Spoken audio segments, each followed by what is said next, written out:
Le vent soufflait avec une douceur trompeuse ce matin-là, caressant les pierres silencieuses du monastère de Lindisfarne comme une bénédiction venue de la mer.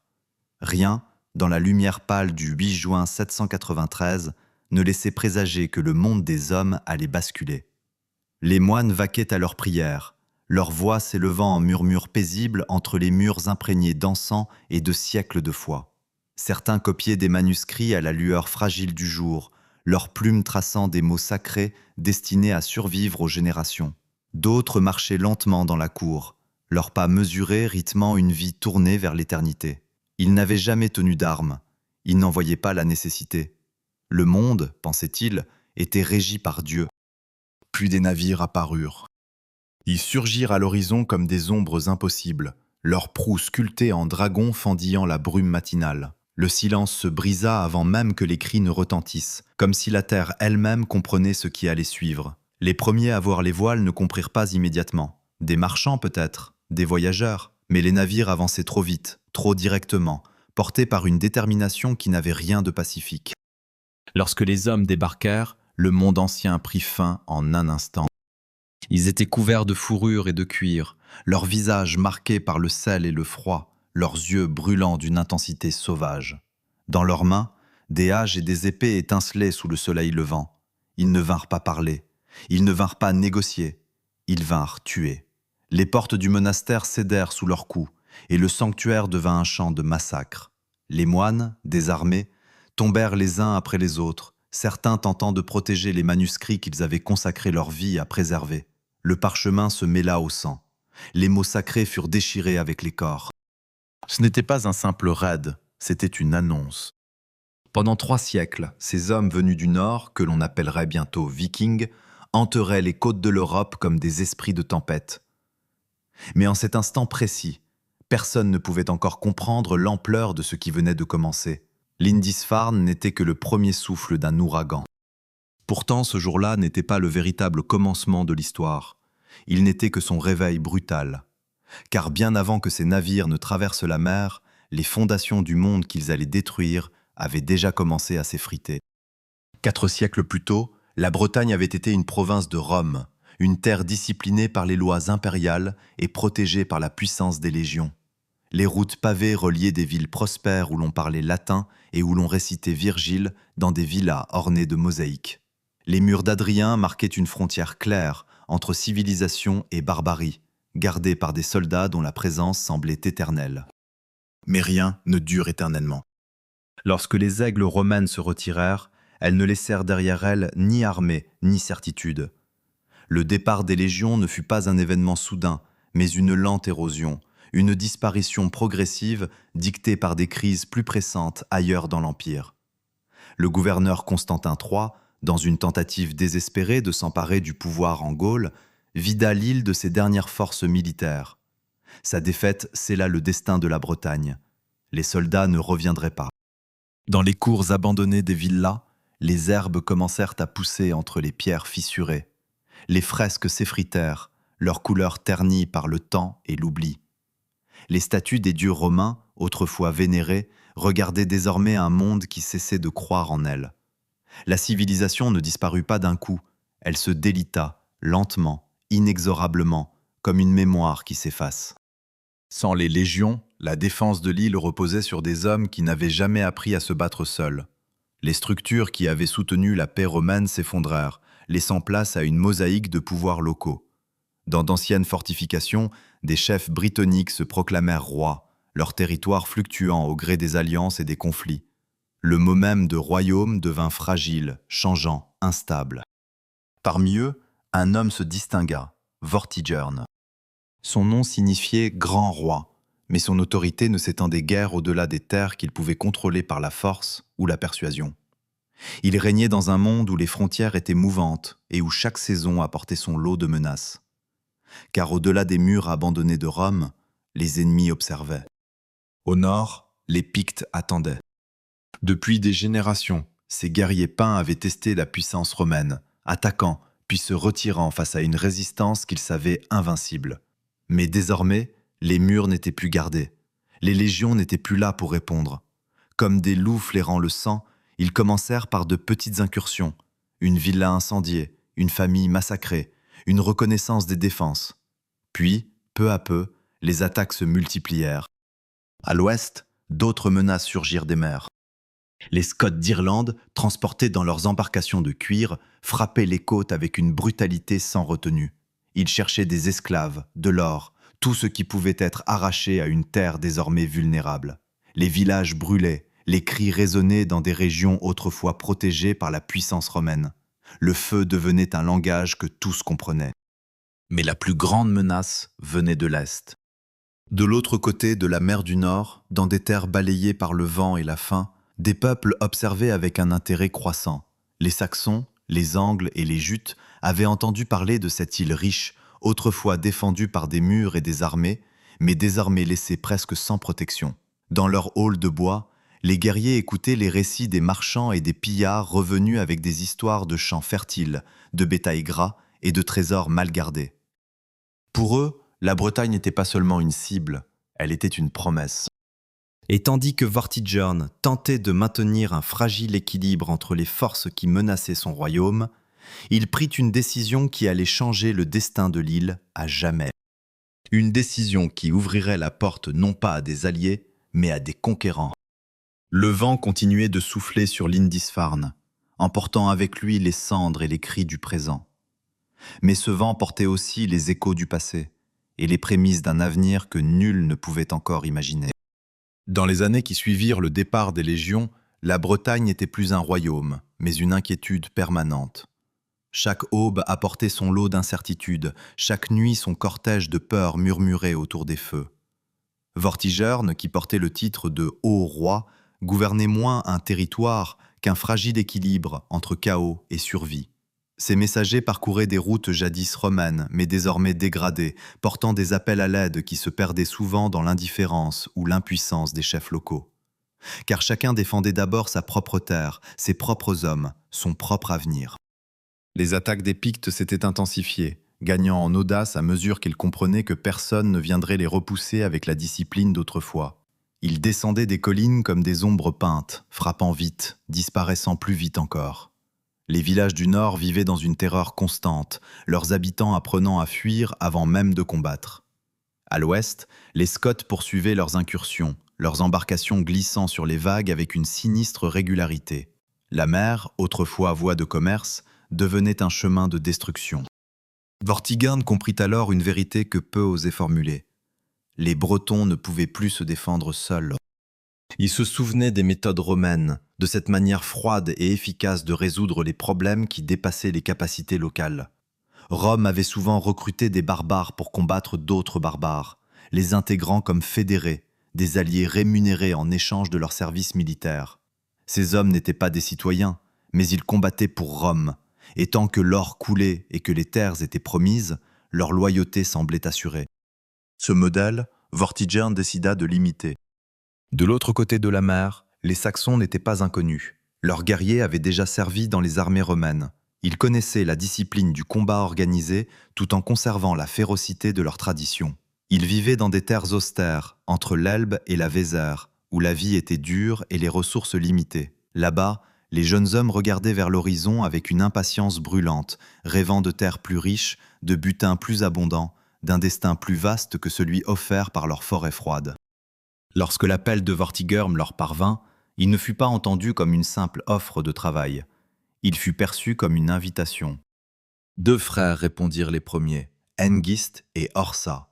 Leurs noms, signifiant étalon et cheval, portaient déjà la promesse de mouvement, de conquête, d'élan irrésistible. Ils n'étaient pas de simples mercenaires, mais des chefs de guerre aguerris, dont les cicatrices racontaient des histoires de bataille contre Frisons et Danois. Ils comprenaient le langage du pouvoir, celui qui ne se parle pas mais se prend. 3 navires quittèrent les côtes saxonnes au printemps, leurs proues sculptées affrontant les vagues comme des bêtes vivantes. À leur bord, des guerriers armés, mais aussi quelque chose de plus lourd encore, des graines, des outils, des femmes. Ce n'était pas une simple expédition, c'était un commencement. Lorsque les navires atteignirent les falaises blanches de Bretagne, Vortigern les accueillit avec l'espoir d'un homme acculé. Il leur offrit des terres dans le Kent, sur l'île de Thanet, un lieu stratégique à l'embouchure de la Tamise. En échange, ils combattraient pour lui. Il protégerait ses frontières, il serait son bouclier contre les ombres qui menaçaient son royaume. Au début, tout sembla fonctionner. Les Saxons combattirent avec une intensité qui surprit même ceux qui les avaient engagés. Là où les troupes bretonnes hésitaient, eux avançaient. Là où d'autres cherchaient à préserver leur vie, eux cherchaient la gloire dans la mort. Leur loyauté envers leur chef était absolue, scellée par des serments que rien ne pouvait briser. Ils repoussèrent les Pictes avec une efficacité brutale, transformant des escarmouches incertaines en victoires écrasantes. Vortigern crut avoir trouvé la solution. Mais Hengist voyait plus loin. Depuis Tannay, il observait la Bretagne avec l'œil d'un homme qui ne se contente pas de ce qu'on lui donne. Il remarqua la faiblesse des structures politiques, l'absence d'autorité centrale réelle, les divisions entre les chefs locaux. Il comprit que Vortigern n'était pas un roi puissant, mais un homme qui tentait de maintenir l'illusion du pouvoir dans un monde qui lui échappait déjà. Alors, il envoya des messages. De l'autre côté de la mer, dans les halls enfumés des terres germaniques, ses paroles circulèrent comme une promesse enflammée. Il décrivait une île riche, fertile, divisée, une terre où les champs s'étendaient à perte de vue, où le bétail était abondant, où l'or dormait dans des villas mal défendues, une terre où les hommes préféraient négocier plutôt que combattre. Et surtout, une terre où l'on pouvait s'installer. Les réponses ne tardèrent pas. D'autres navires arrivèrent, puis d'autres encore. Chaque été apportait son flot de guerriers, de familles, d'ambitions. Les côtes orientales commencèrent à changer. Là où il n'y avait que des postes avancés, des villages saxons apparurent. Des halls de bois s'élevèrent, entourés de fermes, de clôtures, de champs cultivés selon des méthodes venues d'outre-mer. Ce n'était plus une présence militaire, c'était une colonisation. Les Angles, venus de leur péninsule étroite coincée entre d'autres peuples, rejoignirent le mouvement. Les Jutes, habitués aux tempêtes du Nord, suivirent à leur tour. Tous portaient en eux la même faim, celle de la terre, de la liberté, de la domination. Et peu à peu, la balance changea. Les Bretons commencèrent à comprendre que quelque chose leur échappait. Les nouveaux venus ne se comportaient plus comme des alliés, mais comme des maîtres en devenir. Ils ne demandaient plus la permission, ils prenaient. Lorsque Vortigern tenta de limiter leur expansion, il était déjà trop tard. Hengist n'était plus un chef mercenaire, il était devenu un seigneur. Et ces hommes n'étaient plus des soldats au service d'un roi, ils étaient un peuple en marche. La rupture fut brutale. Lors d'un banquet censé sceller la paix, les Saxons dégainèrent leurs séaxes cachés et massacrèrent les nobles bretons venus négocier. Le sang coula sur les tables où l'on avait partagé le pain et le sel. Ce jour-là, toute illusion d'alliance mourut. La guerre commença vraiment. Et dans le silence qui suivit, une vérité s'imposa. Vortigern n'avait pas sauvé son royaume. Il l'avait offert. Le massacre du banquet ne fut pas seulement un acte de trahison, il fut une déclaration. Une ligne invisible venait d'être franchie, et avec elle disparaissait toute possibilité de retour en arrière. Ce qui avait commencé comme une alliance fragile s'était transformé en une lutte pour la survie. Désormais, il n'y aurait plus de compromis, plus d'équilibre à préserver, seulement une terre disputée entre ceux qui y étaient nés et ceux qui avaient décidé de la prendre. La nouvelle se répandit comme un feu attisé par le vent. Dans les collines et les vallées, les chefs bretons comprirent que l'ennemi n'était plus aux frontières, mais déjà installé au cœur même de leur terre.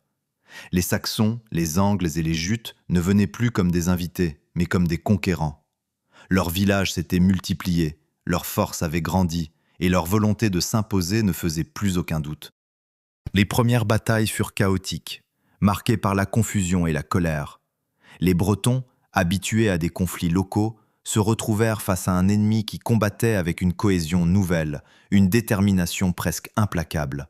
Chaque guerrier saxon n'était pas seulement un soldat, mais un homme lié par serment à son chef, prêt à mourir plutôt que de reculer. Leur manière de combattre était différente, plus directe, plus brutale.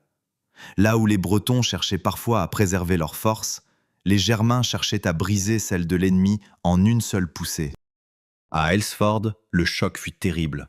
Les lances se brisèrent, les boucliers se fendirent, et le sol devint boueux de sang. Orsa y trouva la mort, tombant sous les coups des guerriers bretons. Mais sa disparition ne ralentit pas l'avancée saxonne. Elle la renforça. Car dans leur culture, la mort au combat n'était pas une fin, mais une exaltation. Elle nourrissait la vengeance, elle attisait la rage, elle donnait un sens au sacrifice. Hengist poursuivit la guerre avec une détermination froide. À Creford, ses forces écrasèrent la résistance bretonne avec une brutalité telle que le Kent devint, de fait, une terre saxonne. Les anciens propriétaires de ces terres furent tués, chassés ou contraints de fuir vers l'ouest, là où la domination germanique n'avait pas encore pris racine. Les champs changèrent de main, les maisons de maître, et avec eux, le visage même de la région. Mais cette transformation ne se limita pas au Kent. Au sud, un autre chef de guerre, Cerdic, débarqua avec ses propres hommes. Il ne cherchait pas un simple butin, mais un royaume. Ces campagnes furent longues, marquées par des affrontements constants contre les Bretons qui tentaient encore de défendre leurs terres. Peu à peu, il établit les fondations de ce qui deviendrait le Wessex, le royaume des Saxons de l'Ouest. Chaque victoire lui apportait de nouvelles terres, chaque bataille gagnée consolidait sa position. Plus à l'est, les Angles s'installèrent dans des régions qui porteraient bientôt leur nom. L'Est Anglie, Essex, Sussex, autant de territoires où les nouveaux venus imposaient leurs lois, leur langue, leur manière de vivre. Ces noms, qui allaient traverser les siècles, étaient les marques visibles d'un changement irréversible. La conquête suivait les rivières. Les vallées offraient des terres fertiles, des voies de déplacement naturelles, des ressources indispensables à l'établissement durable. Le long de la Tamise, les colons germaniques avancèrent progressivement vers l'intérieur, dépassant les ruines des villes romaines dont les murs, autrefois imposants, n'étaient plus que des silhouettes abandonnées. Londres elle-même, autrefois cœur vibrant de la province romaine, devint une ombre de ce qu'elle avait été, contournée ou occupée selon les besoins des nouveaux maîtres. Mais la conquête ne fut pas uniquement faite de batailles et de destruction. Dans certains endroits, la guerre céda la place à une forme plus subtile de domination. Certains propriétaires romano-bretons, conscients de leur faiblesse, choisirent de s'adapter plutôt que de résister. Ils conclurent des alliances, offrirent leurs terres en échange de protection, marièrent leurs filles à des chefs germaniques. Ces unions donnèrent naissance à une génération nouvelle, à la fois héritière de Rome et des traditions du Nord. Ces enfants grandissaient entre deux mondes. Ils parlaient parfois deux langues, comprenaient deux cultures, mais n'appartenaient pleinement à aucune. Ils étaient les témoins vivants d'une transition, les premiers représentants d'un peuple qui n'existait pas encore, mais qui prenait forme sous les yeux de tous. Pendant ce temps, la transformation du paysage s'accélérait. Les villas romaines, autrefois centres de vie raffinés, furent abandonnées ou transformées. Les mosaïques disparurent sous la paille. Les systèmes de chauffage sophistiqués furent remplacés par des foyers simples au centre de grandes salles en bois. Les nouveaux maîtres n'avaient pas besoin du luxe romain. Ils avaient besoin de structures adaptées à leur mode de vie, à leurs familles élargies, à leurs guerriers. Les halls germaniques devinrent le cœur de ces nouvelles communautés. C'étaient des lieux de pouvoir, de rassemblement, de mémoire. On y festoyait, on y jugeait, on y racontait les exploits des ancêtres. Le chef y trônait, entouré de ses hommes, distribuant des richesses en échange de loyauté. Le lien entre le seigneur et ses guerriers était personnel, presque sacré, bien différent des structures impersonnelles de l'administration romaine. La loi elle-même changea. Les tribunaux romains, avec leurs juges et leurs procédures, disparurent peu à peu. À leur place, les coutumes germaniques s'imposèrent. Chaque vie avait un prix, mesuré en argent ou en bétail, le Vergeld. Les conflits pouvaient être réglés par compensation plutôt que par vengeance, mais cette compensation dépendait du statut de chacun. Un homme libre ne valait pas un esclave, un noble ne valait pas un simple guerrier. C'était une justice différente, mais une justice néanmoins. La religion suivit le même chemin. Les anciens dieux romains, déjà affaiblis, furent remplacés par les divinités germaniques. Woden, le dieu de la guerre et de la sagesse, devint une figure centrale. Thunor, maître du tonnerre, protégeait les hommes et leurs récoltes. Les temples de pierre furent abandonnés au profit de bosquets sacrés, où les arbres anciens devenaient les piliers d'un monde invisible. Les rites changèrent, les croyances aussi. Les morts ne furent plus brûlés selon les traditions romaines, mais enterrés avec leurs armes, leurs bijoux, leurs objets personnels. Chaque tombe racontait une histoire, celle d'un individu, de son statut, de sa place dans cette nouvelle société. Ainsi, en quelques générations, la Bretagne romaine disparut. Non pas dans un effondrement brutal, mais dans une transformation lente, inexorable. Ce qui avait été une province de l'Empire devint une mosaïque de royaumes germaniques, chacun avec ses propres ambitions, ses propres conflits, ses propres rêves. Mais de ce chaos naissait quelque chose de nouveau. Un monde ni tout à fait romain, ni entièrement germanique. Un monde en devenir. Il n'y eut jamais de jour précis où l'on put dire que la Bretagne romane avait cessé d'exister. Aucun cri, aucune proclamation, aucune chute spectaculaire de murs ou d'empires. À la place, il y eut une lente métamorphose, presque silencieuse, comme si la terre elle-même changeait de mémoire. Ce qui avait été familier devint étrange, et ce qui était étranger devint peu à peu la norme. Dans les campagnes, là où se jouait l'essentiel de la vie, le changement fut le plus visible. Les vastes villas romaines, autrefois centres d'exploitation agricole raffinée, tombèrent en ruine ou furent transformées en structures rudimentaires. Les sols de mosaïque, autrefois polis et éclatants, furent recouverts de terre battue et de roseaux. Les bains, où l'on discutait autrefois de poésie et de politique, furent abandonnés, leur système complexe devenu inutile dans un monde où le confort cédait la place à la survie. À leur place s'élevèrent les halls germaniques. Ces bâtiments de bois, longs et solides, devinrent le cœur battant de la société nouvelle. Ils n'étaient pas seulement des habitations, mais des symboles. C'est là que le chef vivait, entouré de ses proches et de ses guerriers. C'est là que se prenaient les décisions, que se rendaient les jugements, que se célébraient les victoires. Le feu central, toujours allumé, éclairait les visages et projetait sur les murs des ombres qui semblaient raconter les histoires du passé. La vie s'organisait autour de ces halls, comme autrefois autour des villes romaines, mais selon des règles différentes. La société anglo-saxonne qui émergeait n'était pas structurée par des lois écrites et des institutions complexes, mais par des liens personnels. La loyauté était au cœur de tout. Un homme jurait fidélité à son seigneur et en échange, il recevait protection, richesse, honneur. Ce lien, souvent scellé lors de cérémonies empreintes de gravité, était plus fort que n'importe quel décret. Le seigneur, en retour, devait se montrer digne. Il distribuait les richesses acquises lors des raids ou des conquêtes, récompensant ses hommes pour leur bravoure. Il offrait des anneaux d'or, des armes finement forgées, des terres. La générosité était une preuve de pouvoir. Un chef avare perdait ses hommes. Un chef généreux gagnait leur loyauté jusqu'à la mort. Dans ce monde, l'honneur n'était pas une idée abstraite. Il était vécu, défendu, parfois payé de sang. La loi, elle aussi, se transforma pour refléter ces nouvelles valeurs. Là où Rome avait imposé des codes écrits, appliqués par des magistrats, les anglo-saxons s'appuyaient sur la tradition orale. Les anciens se réunissaient pour trancher les différends, s'appuyant sur des coutumes transmises de génération en génération. Le Wehrgeld, le prix de l'homme, devint le pilier de cette justice. Chaque individu avait une valeur, déterminée par son rang social. Si un homme était tué, sa famille recevait une compensation. Cela permettait d'éviter les cycles de vengeance qui pouvaient déchirer les communautés. Mais cette justice avait ses limites. Elle reflétait une société hiérarchisée, où tous les hommes n'étaient pas égaux. Un noble valait plus qu'un homme libre. Un homme libre valait plus qu'un esclave. Et dans cette hiérarchie, chacun connaissait sa place. La langue elle-même changeait. Le latin, autrefois langue de l'administration et de la culture, recula progressivement. Il subsista dans certains cercles, dans les rares écrits qui continuaient d'être produits, mais la vie quotidienne se déroulait désormais dans des langues germaniques. Ces dialectes, portés par les Saxons, les Angles et les Jutes, se mêlèrent, évoluèrent, donnant naissance à ce qui deviendrait l'anglais ancien. Les noms des lieux changèrent également. Les anciennes désignations romaines furent remplacées par des noms reflétant la vision du monde des nouveaux habitants. Les paysages furent renommés selon leurs caractéristiques.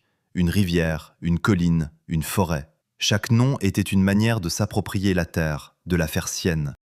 Mais les dieux de Rome, déjà affaiblis par le christianisme, disparurent presque complètement. À leur place, les divinités germaniques s'imposèrent avec une force nouvelle. Woden, le dieu aux 1000 visages, maître de la guerre et de la sagesse, devint une figure centrale. Il n'était pas seulement un dieu, mais un ancêtre, un être dont les rois eux-mêmes prétendaient descendre. Tunor, le dieu du tonnerre, protégeait les hommes contre les forces du chaos. Son marteau, symbole de puissance, était invoqué lors des batailles, des mariages, des récoltes. D'autres dieux, moins connus mais tout aussi importants, peuplaient ce panthéon où chaque aspect de la vie trouvait son protecteur. Les lieux de culte changèrent en conséquence. Les temples de pierre furent abandonnés au profit de lieux plus anciens, plus sauvages. Des bosquets sacrés, des clairières, des collines devinrent des espaces où le sacré et le monde des hommes se rejoignaient. Là, sous les branches d'arbres centenaires, les rites étaient accomplis, les offrandes déposées, les serments prononcés. La nature elle-même devint un sanctuaire. Les pratiques funéraires témoignaient également de ce changement. Là où les Romains privilégiaient la crémation, les Anglo-Saxons enterraient leurs morts. Mais ces enterrements n'étaient pas de simples adieux, ils étaient des préparations pour un voyage. Les guerriers étaient enterrés avec leurs armes, leurs boucliers, parfois leurs chevaux. Les femmes étaient accompagnées de leurs bijoux, de leurs outils, de tout ce qui pouvait leur être utile dans l'au-delà. Les enfants recevaient des objets familiers, comme pour adoucir leur passage vers un monde inconnu. Chaque tombe était une déclaration. Elle disait qui était la personne, ce qu'elle avait été, ce qu'elle emportait avec elle. Les cimetières devinrent ainsi des lieux où l'on pouvait lire l'histoire d'une communauté, ses valeurs, ses hiérarchies, ses espoirs. Et pourtant, malgré ces transformations profondes, tout ne disparut pas. Dans certaines régions, notamment à l'ouest, les traditions romano-bretonnes persistèrent.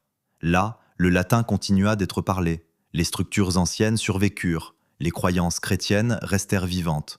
Ces territoires devinrent des refuges pour ceux qui refusaient ou ne pouvaient pas s'adapter au nouveau monde. Mais à l'Est, le changement était irréversible. À la fin du VIe siècle, un voyageur venant de Gaule aurait eu du mal à reconnaître ces terres. Là où s'élevaient autrefois des villas et des temples, il aurait trouvé des halls de bois et des bosquets sacrés. Là où l'on parlait latin, il aurait entendu des langues nouvelles. Là où l'on citait les poètes romains, on chantait désormais les exploits des guerriers. Ce n'était plus la Bretagne. C'était autre chose. Un monde né du choc entre deux civilisations, façonné par la guerre, la migration et l'adaptation. Un monde encore instable, encore en construction, mais déjà porteur d'une identité propre. Un monde que l'on commencerait bientôt à appeler anglo-saxon. Avec le temps, le tumulte des invasions et des conquêtes laissa place à quelque chose de plus stable, mais non moins dangereux, l'ordre. Non pas un ordre imposé par une autorité unique, comme autrefois sous Rome, mais un équilibre fragile entre plusieurs puissances, chacune cherchant à dominer les autres sans jamais y parvenir complètement. De ce chaos naquirent des royaumes, et de ces royaumes émergea une configuration politique que les siècles à venir nommeraient l'heptarchie. 7 royaumes. 7 centres de pouvoir, chacun façonné par la géographie, les traditions et l'ambition de ses dirigeants.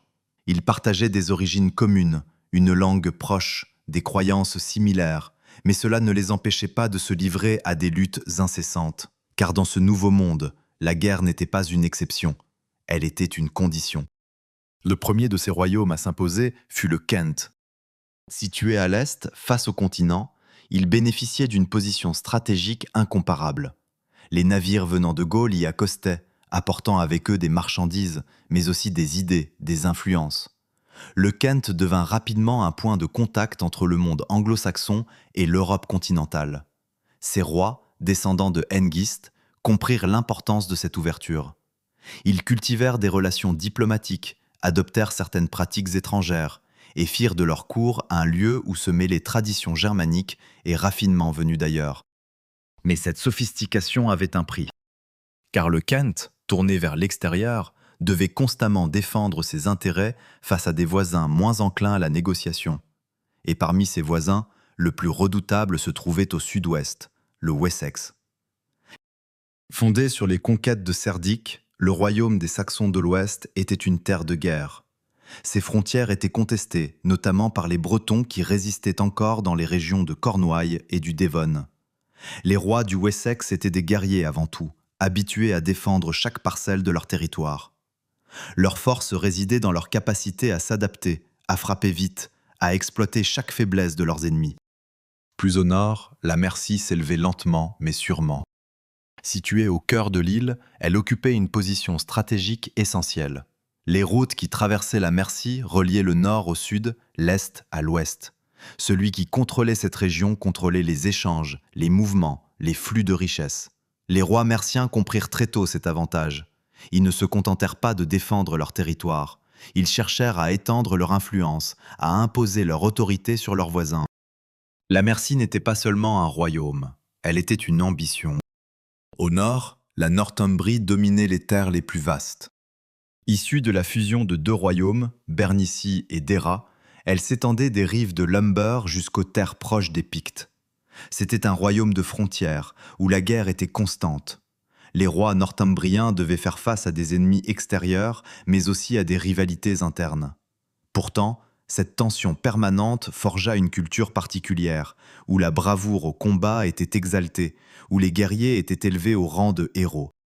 Leur capitale, perchée sur des falaises, regardait la mer comme un défi. À l'Est Anglie développait une identité différente. Protégée par ses marais et ses rivières, elle était moins exposée aux invasions directes. Cela lui permit de se concentrer sur le commerce. Ses terres fertiles produisaient du grain en abondance. Ses ports facilitaient les échanges avec le continent.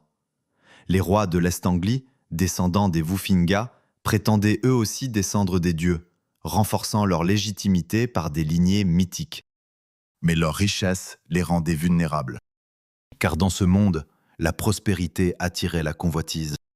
Enfin, deux royaumes plus modestes complétaient cet ensemble, l'Essex et le Sussex. Moins puissants, souvent pris entre des forces plus grandes, ils n'en jouaient pas moins un rôle crucial. Leur position géographique leur donnait accès à des routes importantes, à des ports stratégiques. Ils devaient constamment naviguer entre alliances et rivalités, cherchant à préserver leur autonomie dans un environnement hostile. Ces 7 royaumes formaient un système instable. Aucune autorité centrale ne les unissait. Chacun poursuivait ses propres intérêts, ses propres ambitions. Les alliances se faisaient et se défaisaient au gré des circonstances. Un roi pouvait être allié aujourd'hui et ennemi demain. Les mariages servaient à sceller des accords, mais ces accords étaient souvent temporaires. Dans ce monde, la loyauté était précieuse, mais fragile. Les rois revendiquaient souvent une origine divine.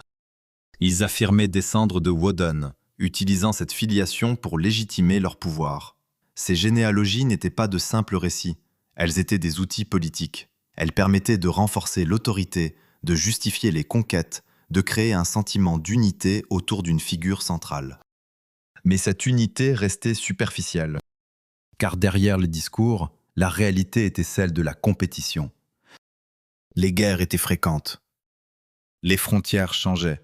Les territoires étaient disputés. Les villes assiégées. Chaque victoire renforçait un royaume. Chaque défaite l'affaiblissait. Les batailles n'étaient pas seulement des affrontements militaires. Elles étaient des moments décisifs où se jouait l'avenir de régions entières. La bataille de Deorham, par exemple, permit au Wessex de couper les Bretons en deux, isolant ceux du sud-ouest de ceux du pays de Galles. Ce fut plus qu'une victoire, ce fut une transformation du paysage politique. Dans ce contexte, certains rois tentèrent de s'imposer comme des figures dominantes. Ils cherchaient à devenir des Bretwaldas, des souverains reconnus comme supérieurs par les autres. Mais ce statut était toujours contesté, toujours fragile. Il dépendait de la force, du prestige, de la capacité à maintenir l'équilibre entre intimidation et diplomatie. Et pourtant, malgré ces rivalités, quelque chose commençait à émerger. Un sentiment diffus d'appartenance. Les royaumes partageaient des langues proches, des traditions communes, des croyances similaires. Ils échangeaient, commerçaient, se mariaient entre eux.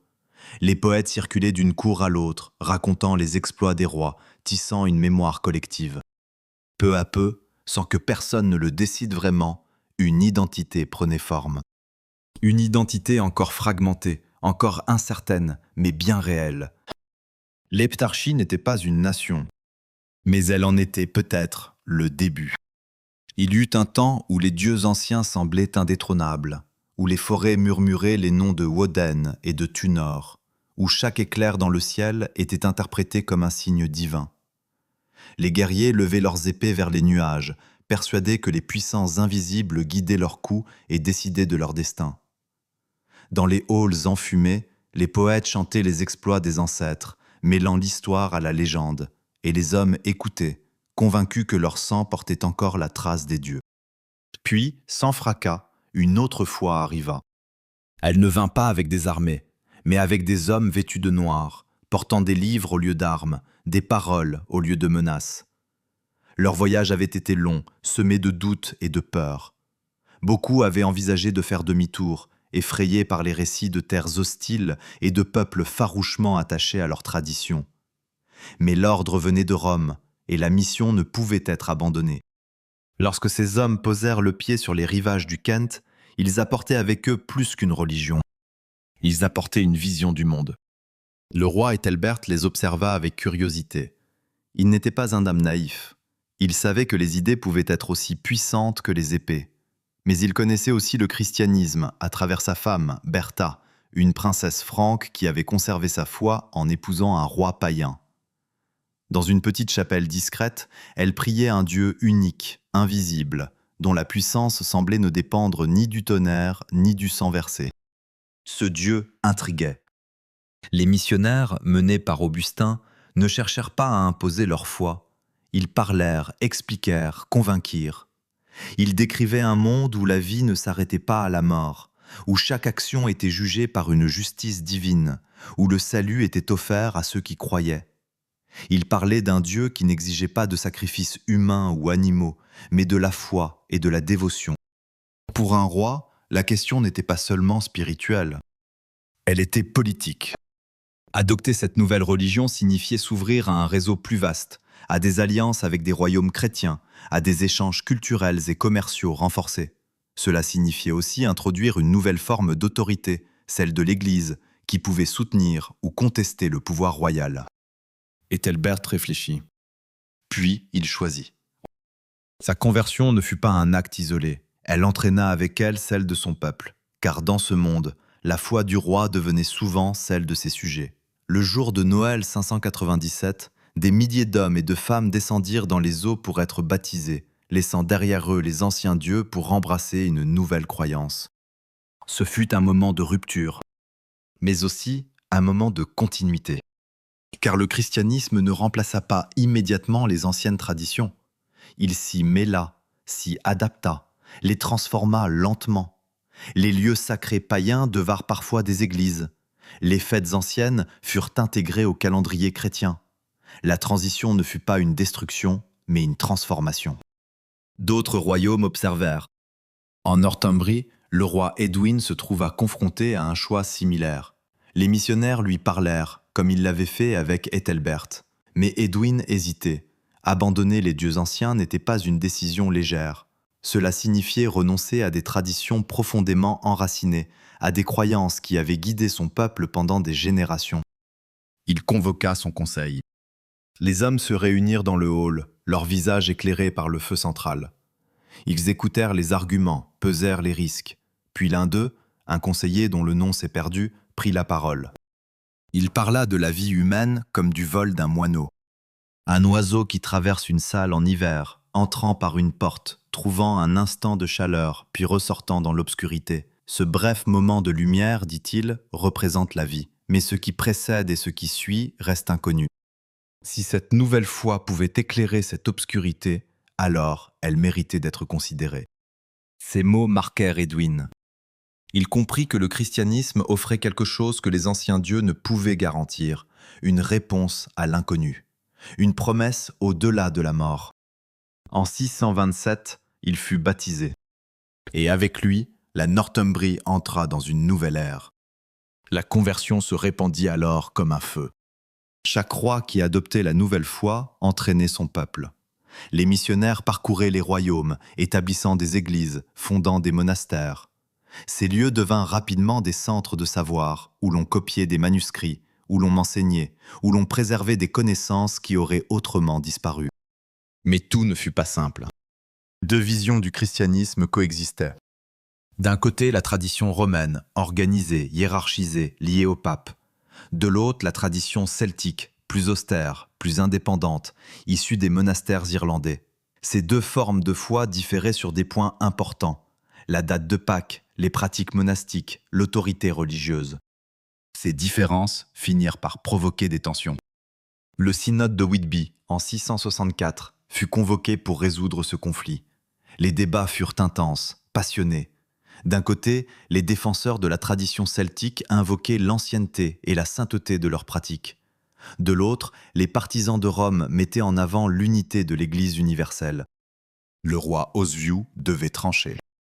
Il choisit Rome. Ce choix dépassait la simple question religieuse. Il alignait les royaumes anglo-saxons sur le reste de l'Europe chrétienne, renforçant les liens avec des puissances continentales. Il ouvrait la voie à une organisation plus structurée de l'Église, à une diffusion plus large du savoir. Les conséquences furent profondes.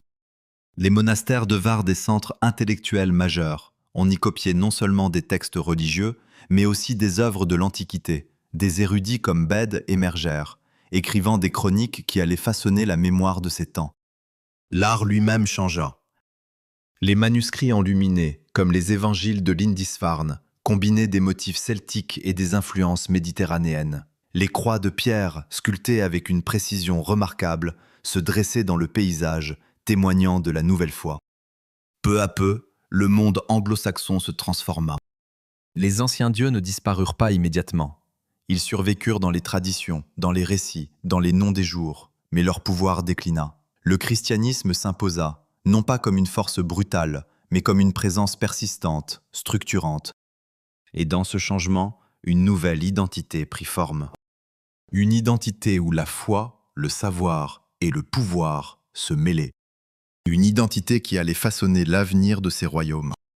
Une fois la foi enracinée, ce ne fut pas seulement l'âme des royaumes anglo-saxons qui changea, mais leur esprit tout entier. Le christianisme apporta avec lui bien plus que des prières et des rituels. Il introduisit l'écriture, la mémoire organisée, une conscience du passé et une vision de l'avenir. Là où autrefois les histoires vivaient dans la voix des poètes, elles commencèrent désormais à se fixer sur le parchemin. Et avec cette transformation, un âge nouveau s'ouvrit. Un âge que certains auraient pu croire stable, presque paisible. Mais sous cette apparente stabilité, les ambitions continuaient de croître. Les royaumes s'étaient consolidés, leurs frontières devenaient plus définies, leurs structures plus solides. Les rois ne se contentaient plus d'être des chefs de guerre.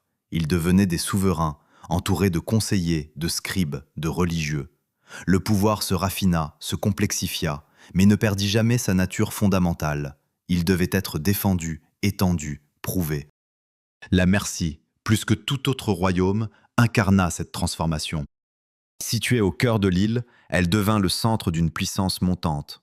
Ces rois comprirent que la domination ne se construisait pas seulement par l'épée, mais aussi par la richesse, l'organisation et la diplomatie. Sous leur règne, les routes furent sécurisées, les échanges encouragés, les alliances soigneusement négociées. Le commerce se développa comme jamais auparavant. Des marchandises circulaient entre les royaumes et au-delà des mers.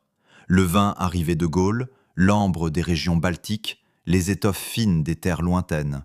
Les marchés s'animaient, les ports se remplissaient, et avec eux, les coffres royaux. Cette richesse permit aux rois de financer leurs ambitions, de récompenser leurs fidèles, de construire des centres de pouvoir impressionnants. Les halls royaux devinrent de véritables symboles de prestige. Leur architecture évolua, mêlant tradition germanique et influences venues du continent. Les colonnes sculptées, les tentures richement brodées, les objets précieux exposés dans ces salles témoignaient d'un monde qui ne se contentait plus de survivre, mais cherchait à briller. Dans ces lieux, la parole des poètes prenait une importance nouvelle. Ils n'étaient plus seulement des conteurs, ils devenaient les gardiens de la mémoire, les architectes de la réputation. Par leurs récits, ils façonnaient l'image des rois, glorifiant leurs victoires, minimisant leurs défaites. Leur voix pouvait immortaliser un nom ou le condamner à l'oubli. Ainsi, le pouvoir se jouait autant dans les mots que dans les armes. Mais cet âge d'or avait ses ombres, car la richesse attirait la convoitise et la puissance engendrait la rivalité. Les royaumes, bien qu'unis par la foi et la culture, restaient profondément divisés. Les guerres continuaient, parfois plus violentes encore, car elles impliquaient désormais des ressources plus importantes, des enjeux plus vastes. La Mercie, sous des rois ambitieux, chercha à imposer sa suprématie. Elle étendit son influence sur ses voisins, imposant tribus et alliances. Certains royaumes acceptèrent cette domination, préférant la paix à la destruction. D'autres résistèrent, alimentant des conflits qui pouvaient durer des années. Parmi ces souverains, certains se distinguèrent par leur vision presque impériale. Ils ne voulaient pas seulement régner sur un royaume, ils voulaient unifier.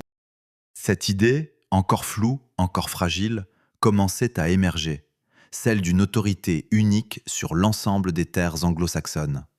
Une idée héritée, peut-être inconsciemment, du souvenir de Rome.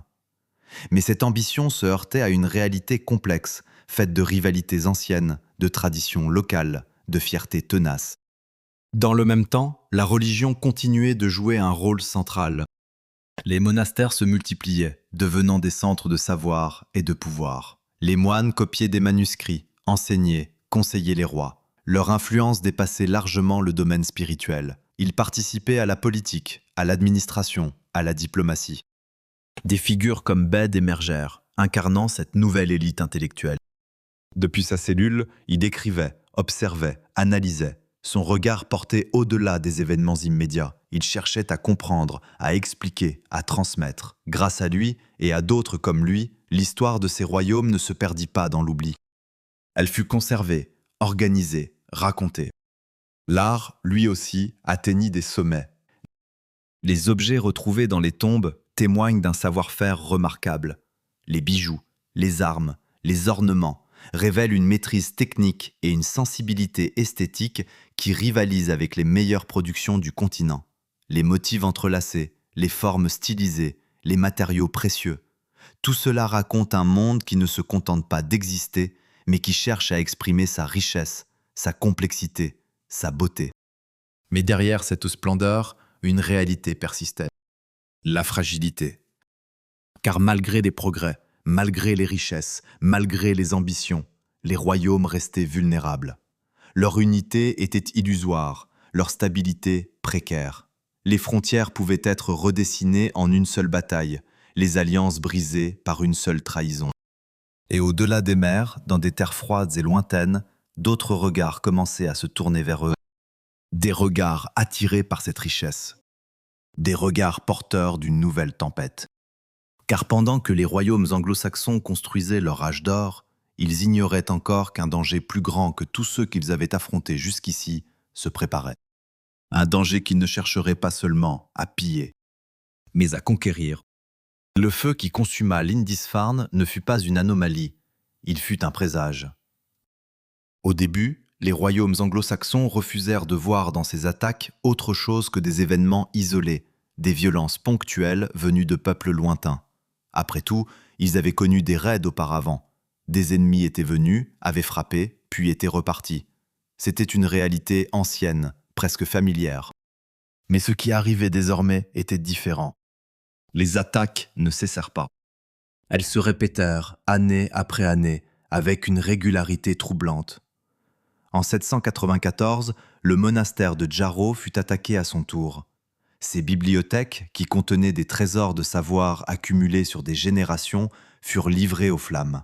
Les manuscrits, copiés avec une patience infinie, disparurent en quelques heures. Le travail de vies entières, réduit à des cendres emportées par le vent. Puis ce fut l'Irlande. Sur l'île de Rathlin, des hommes, des femmes et des enfants furent massacrés sans distinction. Les monastères qui avaient servi de refuge devinrent des pièges mortels. Les Vikings n'épargnaient personne. Leur violence semblait indifférente à la sainteté des lieux, à la faiblesse des victimes. Iona tomba à son tour.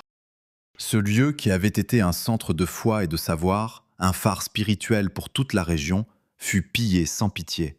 Les reliques furent emportées, les moines dispersés ou tués. Ce qui avait été construit sur des décennies disparut en un instant.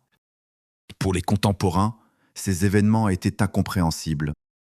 Comment Dieu pouvait-il permettre une telle destruction de ses propres sanctuaires? Cette question hantait les esprits. Elle ébranlait les certitudes. Elle introduisait un doute qui allait bien au-delà de la simple peur.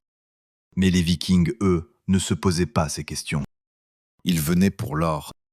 Dans leurs terres d'origine, les ressources étaient limitées. Les terres cultivables rares, les hivers longs et impitoyables. Les jeunes hommes, en particulier, faisaient face à un choix difficile. Rester et accepter une vie de privation ou partir à la recherche de richesses et de gloire. Les premiers raids avaient prouvé que l'Ouest offrait des opportunités immenses. Les monastères en particulier étaient des cibles idéales, riches, mal défendus, remplis d'objets précieux. Les Vikings comprirent rapidement qu'ils pouvaient frapper ces lieux sans rencontrer de résistance significative. Ils attaquaient vite, prenaient ce qu'ils pouvaient, puis disparaissaient avant que les forces locales ne puissent réagir. Leur stratégie reposait sur la vitesse et la surprise. Leurs navires, légers et rapides, pouvaient naviguer aussi bien en mer que sur les rivières. Ils pouvaient atteindre des régions considérées comme sûres, remonter des cours d'eau, apparaître là où personne ne les attendait. Les royaumes anglo-saxons n'étaient pas préparés. Leur organisation militaire était conçue pour des conflits terrestres, pour des batailles entre armées connues. Elle n'était pas adaptée à des ennemis capables de frapper n'importe où, à tout moment, puis de disparaître. En 789, sur les côtes du Wessex, un officier royal tenta d'accueillir des Vikings comme s'il s'agissait de marchands. Il fut tué.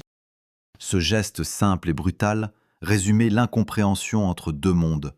Là où les anglo-saxons voyaient encore des visiteurs potentiels, les Vikings voyaient déjà des proies. Les attaques se multiplièrent. Les côtes ne suffisaient plus.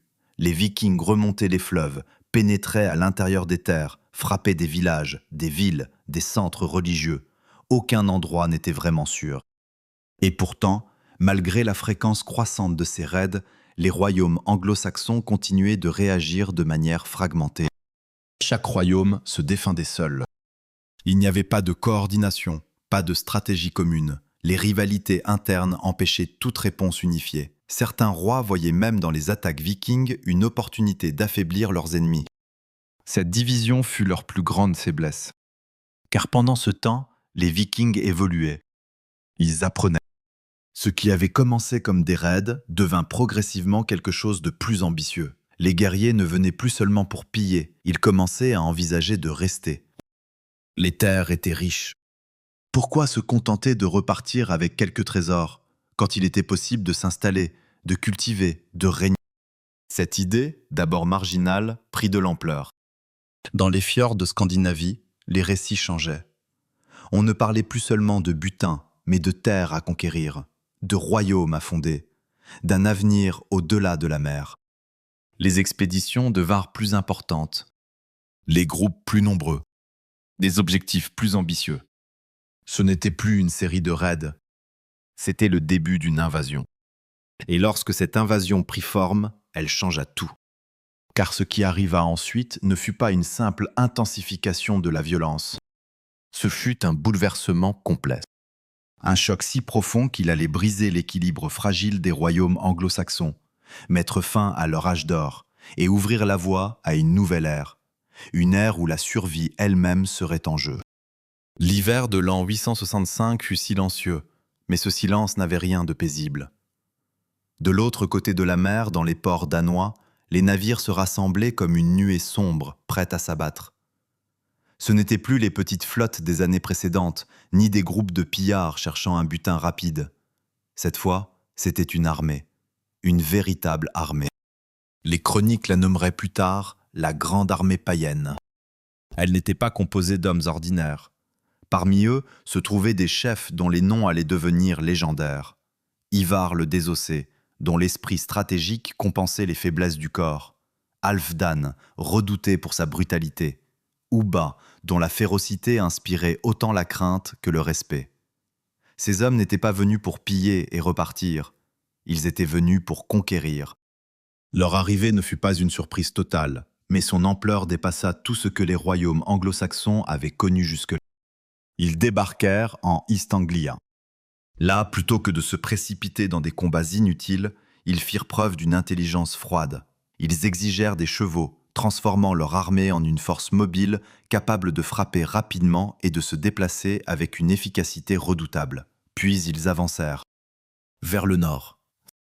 La Northumbrie, déjà affaiblie par des conflits internes, fut leur première grande cible. Les rivalités entre prétendants au trône avaient laissé le royaume vulnérable. Lorsque les Vikings arrivèrent, ils trouvèrent un ennemi divisé. York tomba en 866. La ville, autrefois centre de savoir et de pouvoir, devint un bastion viking.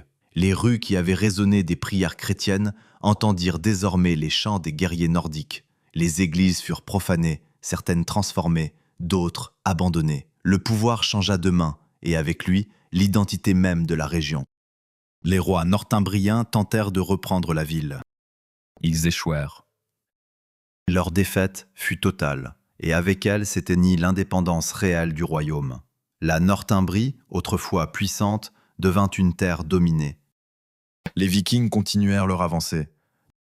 Ils se dirigèrent vers la Mercie, cœur stratégique de l'île. Nottingham fut assiégé. Les Merciens appelèrent à l'aide, et pour une fois, une coalition se forma. Les forces du Wessex vinrent soutenir leurs alliés. Mais malgré cet effort, aucune victoire décisive ne fut obtenue. Les Vikings restèrent maîtres de la situation. Puis vint le tour de l'Astamblie. Le roi Edmund refusa de se soumettre. Il aurait pu fuir, chercher refuge ailleurs, préserver sa vie. Mais il choisit de rester, de résister, de mourir s'il le fallait. Il fut capturé. Les récits de sa mort sont devenus légendaires. On raconte qu'il refusa de renier sa foi, qu'il fut attaché à un arbre criblé de flèches comme un martyr. Sa mort ne fut pas seulement une défaite, elle devint un symbole. Mais les symboles ne suffisent pas à arrêter une armée. Les Vikings poursuivirent leur campagne. Londres tomba. La ville, autrefois centre commercial prospère, fut prise, pillée, contrôlée. Sa chute envoya une onde de choc à travers tous les royaumes restants. Si Londres pouvait tomber, alors rien n'était hors de portée. Un à un, les royaumes s'effondraient. Il ne restait plus qu'un véritable bastion. Le Wessex. C'est là que le destin allait basculer. Car au moment où tout semblait perdu, un homme monta sur le trône. Alfred. Il n'était pas destiné à régner. Ses frères, plus âgés, avaient porté la couronne avant lui. Mais ils étaient morts, les uns après les autres, dans des batailles contre les Vikings. Alfred hérita d'un royaume assiégé, épuisé, au bord de l'effondrement. Et pourtant, il resta. Il aurait pu fuir, comme d'autres avant lui, chercher refuge sur le continent, attendre des jours meilleurs. Mais il choisit de se battre. Les premières années furent difficiles. Les Vikings semblaient invincibles. Ils remportaient bataille après bataille, leurs forces se renouvelant sans cesse grâce à de nouveaux arrivants. Alfred dut reculer, éviter les confrontations directes, préserver ce qui pouvait encore l'être. Puis vint le moment le plus sombre. Alfred fut contraint de se retirer dans les marais d'Athelness. Caché, isolé, avec quelques hommes fidèles, il observa, il réfléchit, il apprit. Ce refuge devint le cœur d'une résistance nouvelle. Car Alfred comprit quelque chose que ses prédécesseurs n'avaient pas saisi. On ne pouvait pas vaincre les Vikings avec les méthodes anciennes. Il fallait changer.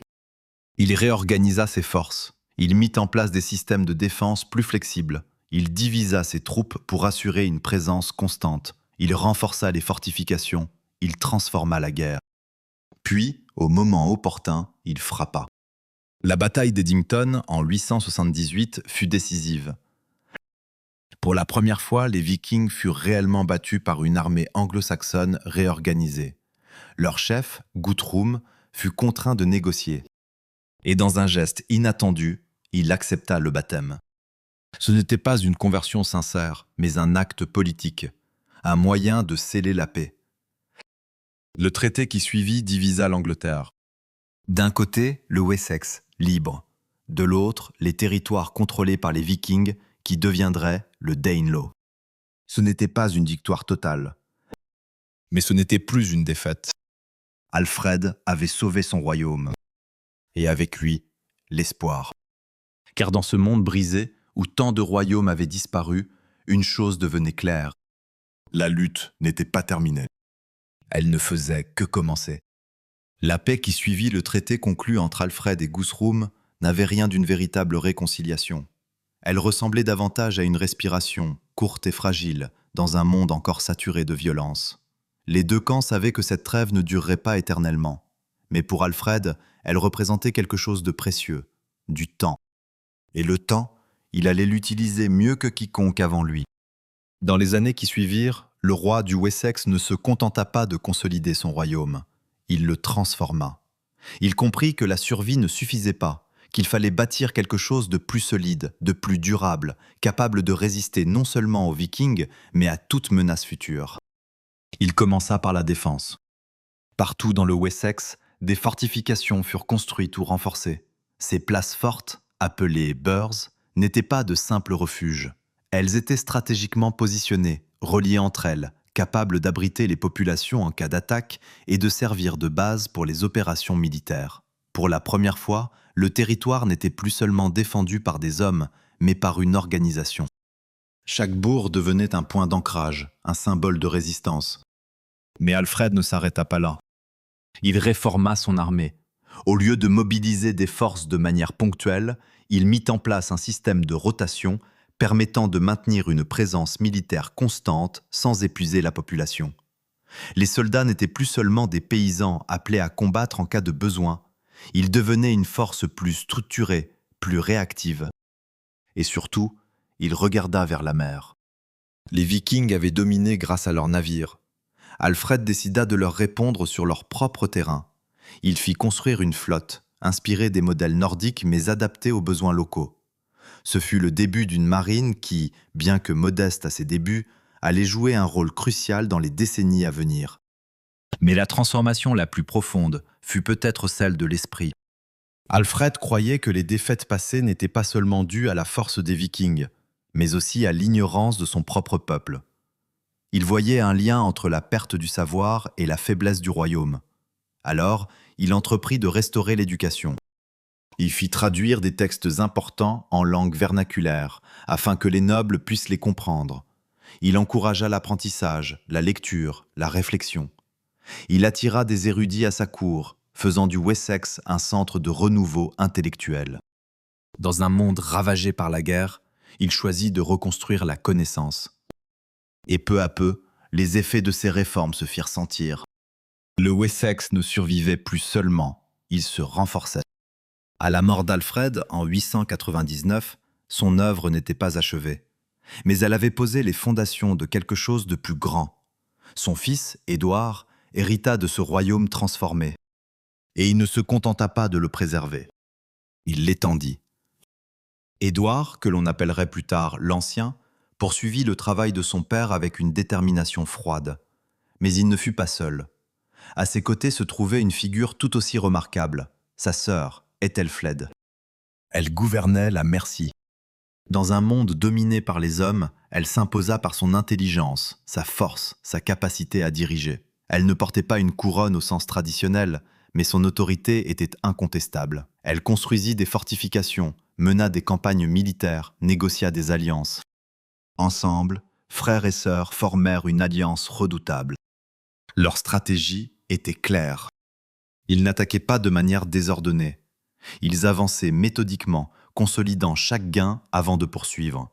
Chaque ville reprise devenait une base, chaque victoire un pas de plus vers un objectif plus vaste. Derby tomba. Puis Leicester. Nottingham suivit. Chaque chute était un signal. Le Danelaw, autrefois symbole de la domination viking, commençait à se fissurer. Mais la reconquête ne fut pas seulement militaire. Elle fut aussi politique.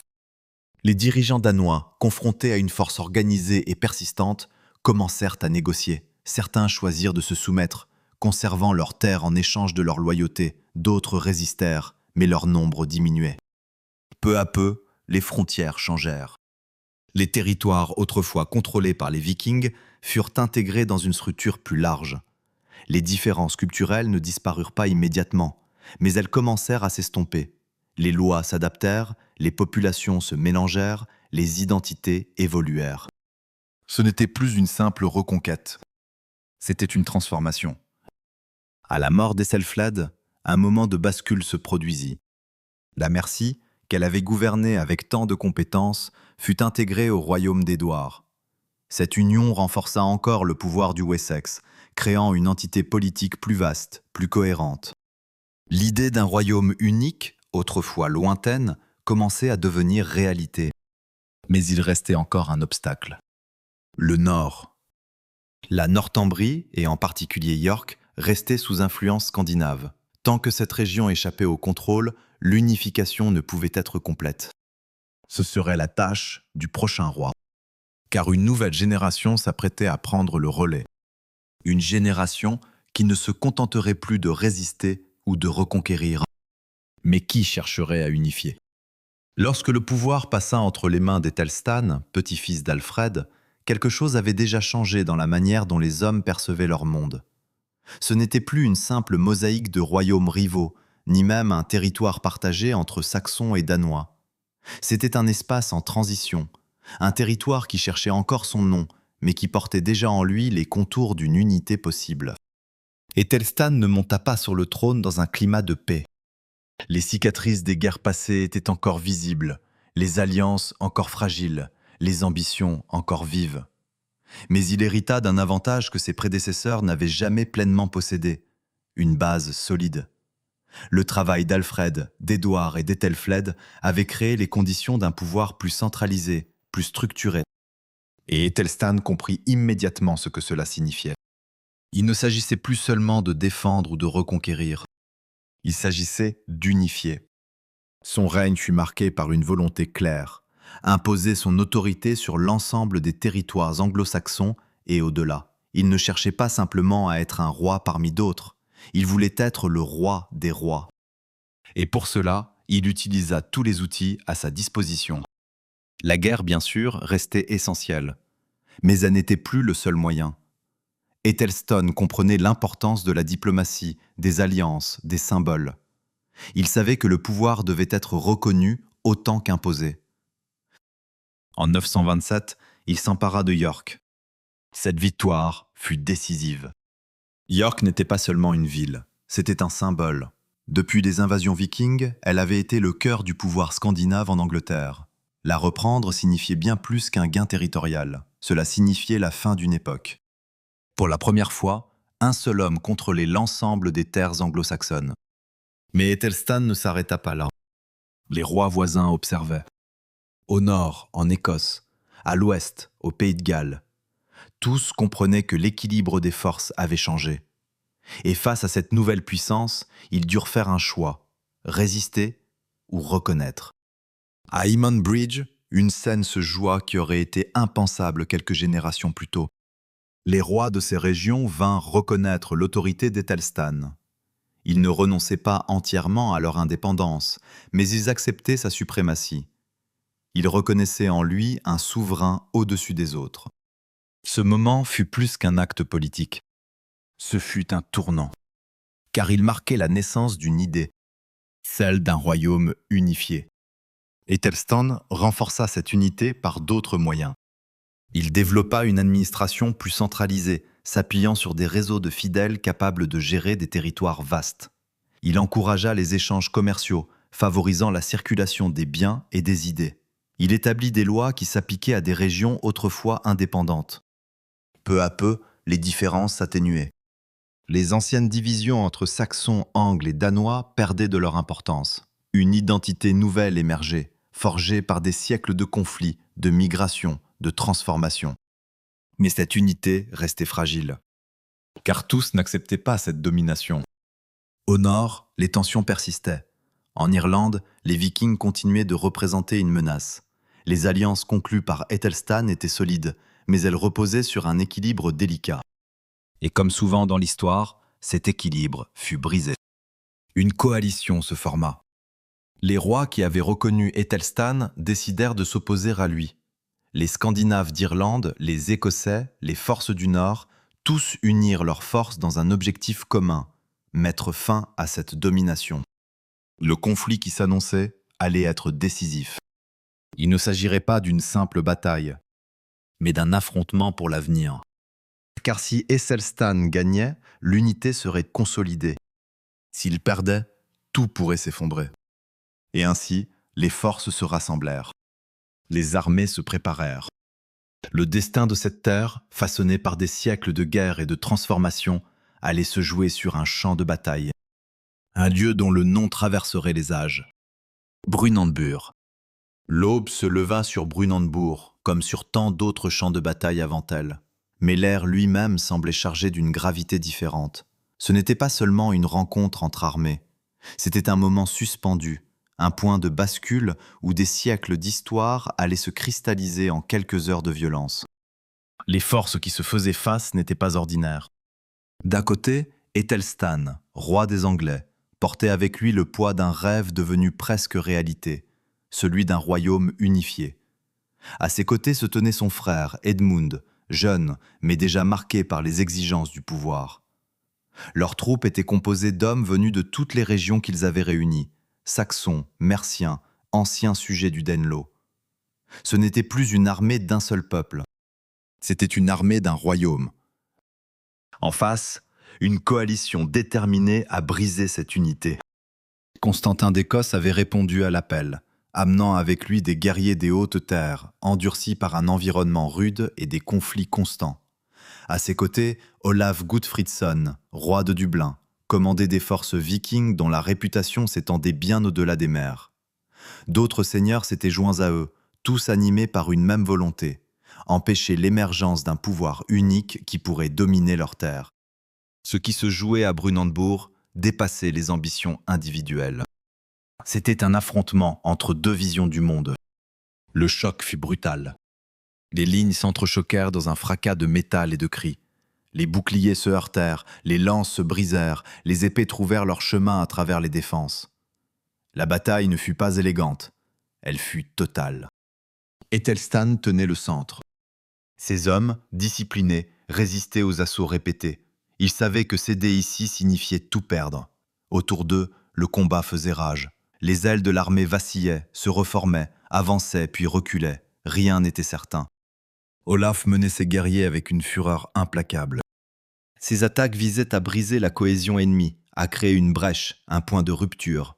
Constantin, de son côté, avançait avec une détermination froide, cherchant à exploiter chaque faiblesse. Mais Æthelstan avait préparé ce moment. Il ne s'agissait pas seulement de résister, il s'agissait de tenir jusqu'au moment décisif. Et ce moment arriva. Lorsque la ligne ennemie commença à se désorganiser, lorsque la fatigue et les pertes affaiblirent la coordination de la coalition, les forces d'Æthelstan avancèrent. Pas dans un élan désordonné, mais avec une précision implacable. Ce fut une poussée lente, mais irrésistible. Les lignes adverses cédèrent. La retraite commença. Puis la déroute. Les hommes qui quelques heures plus tôt avançaient avec confiance se retrouvèrent à fuir pour leur vie. Le champ de bataille se transforma en scène de poursuite, où la victoire se mesurait autant à la fuite de l'ennemi qu'à sa destruction. 5 rois tombèrent ce jour-là. Leur mort marqua la fin de leurs ambitions, mais aussi celle d'une époque. Car Brunanburh ne fut pas seulement une victoire militaire, ce fut une déclaration. Elle affirmait que l'unité pouvait résister, qu'elle pouvait triompher. Constantin survécut, mais son rêve d'expansion fut brisé. Olaf retourna vers ses terres, son pouvoir affaibli. La coalition, autrefois si menaçante, n'était plus qu'un souvenir. Æthelstan, lui, resta. Sa victoire consolidait ce que des générations avaient construit. Elle donnait une légitimité nouvelle à son règne, transformant une autorité contestée en une domination reconnue. Mais comme toujours, la victoire avait un prix. Le champ de Brunanburh était couvert de corps. Des hommes venus de toutes les régions, de toutes les cultures, gisaient côte à côte. Saxons et vikings, merciens et écossais, tous unis dans la mort. Le sang avait nivelé les différences, rappelant que derrière les ambitions des rois, ce sont toujours les hommes qui paient. Et pourtant, de cette violence naquit quelque chose de durable. Après Brunanburh, l'idée d'un royaume unifié ne pouvait plus être ignorée. Elle avait été testée, mise à l'épreuve, et elle avait survécu. Les générations suivantes hériteraient de cette réalité, la consolideraient, la transformeraient. L'Angleterre, en tant qu'entité politique, n'était pas encore complètement définie. Mais elle existait. Dans les lois qui s'appliquaient à des terres autrefois divisées, dans les routes qui reliaient des régions autrefois ennemies, dans la mémoire collective qui commençait à se construire autour d'un passé partagé. Les poètes chantèrent Brunanburh. Ils racontèrent la bravoure, la victoire, le sang versé. Leurs mots traversèrent le temps, transformant un événement historique en mythe fondateur. Dans leurs récits, Æthelstan devint plus qu'un roi, il devint le symbole d'une unité possible. Et ainsi, l'histoire se poursuivit. Les royaumes continuèrent d'évoluer. Les défis ne disparurent jamais, de nouvelles menaces émergèrent. Mais quelque chose avait changé de manière irréversible. Le monde qui avait commencé avec Lindisfarne, un monde de fragmentation, de peur, de transformation constante, avait donné naissance à une nouvelle réalité. Un royaume. Une identité. Une nation en devenir. Et dans le silence qui suivit la bataille, alors que les vents emportaient les derniers échos du combat, une vérité s'imposa, simple et profonde. Ce qui avait été forgé dans le feu et le sang ne disparaîtrait pas. Il continuerait à grandir, à évoluer, à survivre.